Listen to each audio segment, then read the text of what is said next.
This is the tale of a legendary sniper, a man who could fell his target from kilometers away, even with his eyes blindfolded. Yet before becoming that feared marksman, he was simply a math teacher who hated war and guns. A single event, however, transformed him from a gentle educator into a remorseless shooter. The story opens in a small Ukrainian village at a modest house where a married couple lived contentedly. The husband, Mykola, taught mathematics at the nearby school. His wife, Nastya, was an artist who carved wooden statues. Mykola was well liked by most of his students, but one boy named Ivan was a constant troublemaker. Ivan came from a wealthy family and often mocked Mykola's plain clothes and humble looks, hoping to provoke him into losing his temper so he could report Mykola and get him fired. But Mykola was patient and unshaken by the insults. He kept smiling and carried on with his life. Because their home lacked electronic devices, such as a TV, Mykola wasn't in the habit of following the news.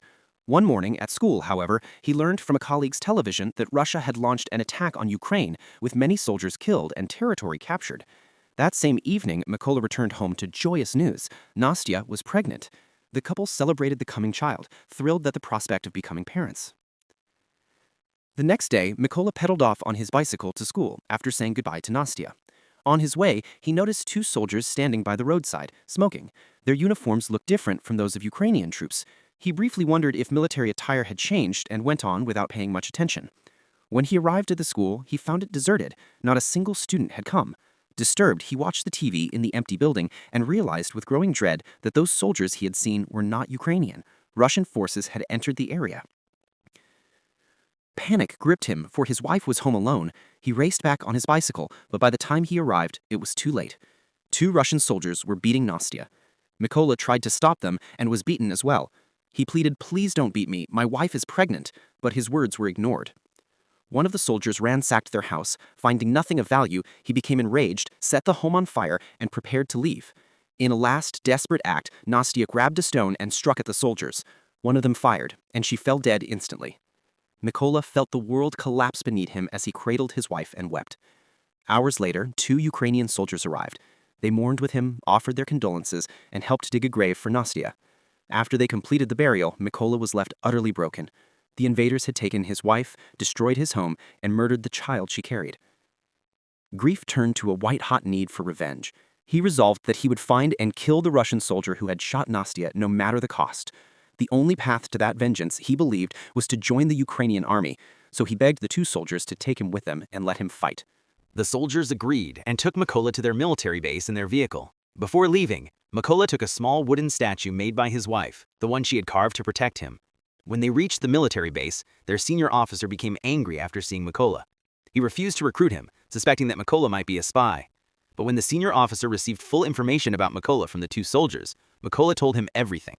How the Russian soldiers had brutally killed his wife and unborn child and burned his house. He said, "I have no reason left to live.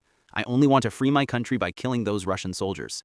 Hearing this, the senior officer was moved and agreed to recruit Mykola as a soldier. The next day, Mykola's training began. Since he was just an ordinary man, he faced many difficulties during training. He had studied math all his life and had no knowledge about guns. When all the soldiers were assembling their rifles, Mykola was very slow in comparison to them, and he assembled his rifle last. Seeing this, the officer felt that Mykola would never be able to become a good soldier. But Mykola did not give up and focused on his training. One night during training, Mykola told his senior not to call him by his name and said his code name was Raven.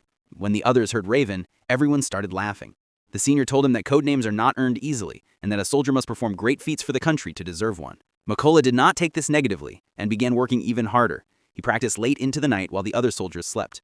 One day, the senior announced that they had a shortage of snipers and needed to increase their numbers to fight the Russians. He asked who wanted to become a sniper. Some soldiers stood up, and Mykola was among them because he also wanted to become a sniper. When the others saw Mykola volunteer, they laughed again. The senior told him that he was not ready to be a sniper yet because he could not even assemble and disassemble a rifle properly. Mykola insisted that he could become a good sniper and only needed a chance to prove himself. To test him, the senior challenged Mykola to assemble the rifle in 20 seconds. To prove himself, Mykola blindfolded himself, disassembled the rifle, and then reassembled it. He completed the task in only 18 seconds. Everyone was surprised to see Mykola's speed and dexterity. Those who had laughed earlier now began to applaud him. The senior was also impressed by Mykola and included him in sniper training. During training, Mykola was given an old model rifle while the others received modern weapons. Mykola asked for a modern rifle, but the senior told him he would have to prove himself to earn it. With no other option, Mykola accepted the old weapon and continued. The senior taught that no matter what situation a sniper faces, he must not move even an inch from his position and must keep aiming at his target. To practice this, the senior fired shots near the trainees, and any sniper who moved from his spot was dismissed from training. When it was McCullough's turn, he did not move at all and kept his aim. In this way, he endured the test and passed the sniper training. In the next training, the snipers were shown their targets only once, and then their eyes were covered with a blindfold. During this exercise, they had to guess and shoot their target. Some of the other soldiers passed this test, but when McCullough's turn came, his aim missed slightly, and he failed the test because the gun he had was very old, making it difficult to aim perfectly. However, everyone knew that McCullough had been given a new gun. He would have hit the target accurately. The next training was even more difficult for the snipers because they had to shoot their targets in the light of flares, and that too in the darkness of night. The senior released the flare and everyone aimed, but no one managed to hit the target. Everyone else had already fired their bullets, but McCullough did not. He realized that it was impossible to aim directly in the light of the flare. So when the senior released another flare, instead of firing immediately, he estimated the distance of his target using the light from the flare. Using his knowledge of mathematics, he fired a perfect shot. Seeing this, the senior and the rest of the soldiers were astonished. No one had ever completed this task before. Only Maka did. The senior was very impressed with him and gave him his desired codename, Raven. Days passed like this, and McCullough continued training with all his heart and soul. Finally, the day arrived when the results of his training were to be announced. The colonel saluted McCullough and told him that he'd passed the test. A few days later, the colonel came to McCullough again and told him to pack his things because they were going on a mission. There was news that some Russian soldiers had captured a checkpoint, and from here the real story begins. Soon McCullough's team reached the location and took their positions. Just when they were about to shoot the Russian soldiers, a vehicle was seen approaching the checkpoint. The colonel immediately ordered everyone not to fire. On the other side, the Russian soldiers stopped the vehicle and asked the people inside to come out. They checked their passports and searched the entire vehicle. When everything appeared fine, the soldiers allowed them to go, but kept their passports with them. When those people asked for their passports back, the Russian soldiers beat them brutally. Seeing this, the colonel ordered his men to fire. In one swift moment, all the snipers took their shots and eliminated their targets. In this way, their first mission was successfully completed. After the mission, when everyone returned to the base, McCullough noticed that many of his companions were missing. He grew worried and asked, "Where are the rest of my comrades?" He was told that the rest of the soldiers had been sent on another mission. The next day, McCullough received the news that many of his comrades had been killed during the mission they were sent on. All of them were killed by a Russian sniper.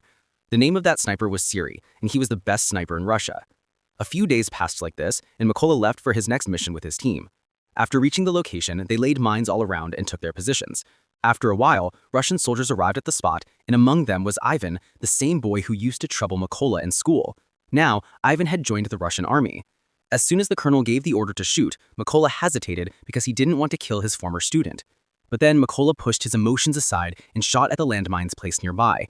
A huge explosion followed, killing all the Russian soldiers, including Ivan. After everything was under control, the colonel angrily asked McCullough, "What were you thinking when I gave the order to shoot?" McCullough replied, "One of my students was among those Russian soldiers. I didn't want to kill him." The colonel explained to McCullough that he should not feel sad about Ivan's death. He said, "Here, he wasn't your student. He was your enemy.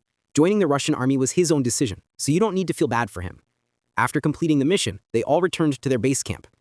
The colonel had complete faith in McCullough and spent most of his time with him. One day, the colonel showed McCullough a family photo and told him that there were 3 people in his family. He said, "Both my daughters don't know that their father is a soldier. I've told them that I run a business. Even my wife hasn't told them the truth." Hearing this, McCullough shared his own story, how the Russian soldiers had ruthlessly killed his wife. During this, Maka became very emotional, but the colonel comforted him. The next morning, they all left for their next mission. This mission was very important because they had received news that a group of Russian soldiers was going to pass through that route. The colonel and McCullough quickly reached the location and took their positions. After a while, they spotted 2 Russian soldiers waiting for the rest of their team. Maka then noticed that one of those soldiers was the man who had shot his wife, and that man was now directly in his sights. Maka asked for permission to shoot, but the colonel refused. Maka's anger began to rise because the man standing before him had killed his wife. He had joined the army for this very moment, to take revenge for her death. He asked for permission to shoot again, but once again the colonel refused. Unable to control his emotions any longer, McCullough fired the shot. The soldier died instantly.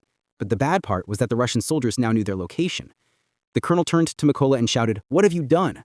But the worst thing was that Russia's most dangerous sniper named Siri was also in position, and now he knew their location. The colonel realized Siri was nearby and began searching for him. Before he could find Siri's location, Siri fired a headshot, and the colonel died on the spot. Now McCullough understood what a terrible mistake he had made. The colonel had lost his life because of his error. McCullough learned that the Russians had discovered their position. On the other side, the Russian soldiers began heavy firing and bombing at Maka's team. Seeing the situation worsen, Maka decided to retreat. He picked up the colonel's body and started pulling back from their position. Soon he escaped enemy territory and reached his base.